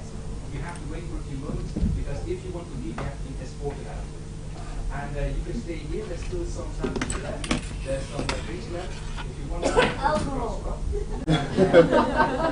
We have to leave the premises by 10 o'clock at the lodge. I'll do around every 5 minutes or so.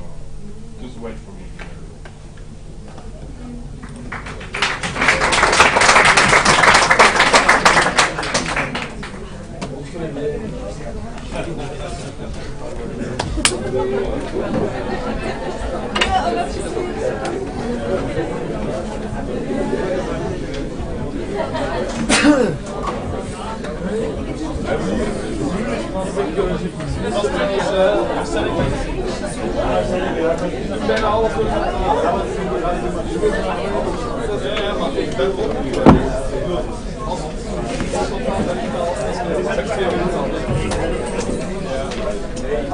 Als ik die mechanische het is heel komiek om te zien dat de kwaliteit